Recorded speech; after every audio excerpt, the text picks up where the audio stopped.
Professeur Diboué, vous êtes l'invité de notre journal. Merci de l'avoir accepté.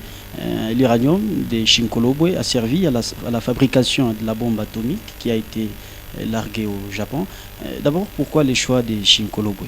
Le choix de Shinkolobwe, comme Pete l'a dit dans sa conférence, c'est là qu'on a trouvé des minerais avec une forte concentration des choses, avec 67%, alors que ailleurs on en trouve à 1%, 2%, etc. C'est-à-dire que vous allez exploiter une masse de terre et de choses pour trouver un petit pourcentage d'uranium, alors qu'ici c'était des choses vraiment concentrées.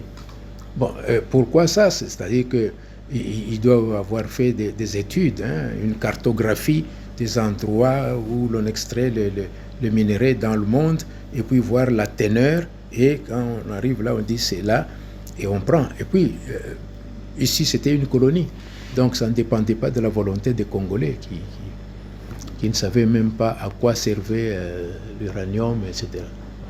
Professeur, la France, les États-Unis et la Russie font aujourd'hui partie des puissances nucléaires. Et il y a aussi d'autres pays africains, dont le Niger, qui recourt à l'exploitation de l'uranium.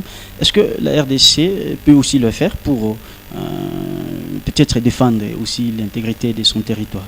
Ah, ça, c'est une question difficile parce que utiliser ça, il faut avoir des moyens pour utiliser.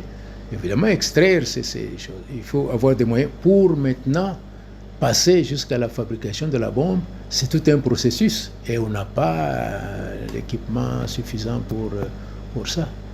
D'accord. À moins de faire appel à des experts extérieurs, mais la crainte est là qu'on ne peut pas laisser n'importe quel pays se fabriquer une bombe atomique.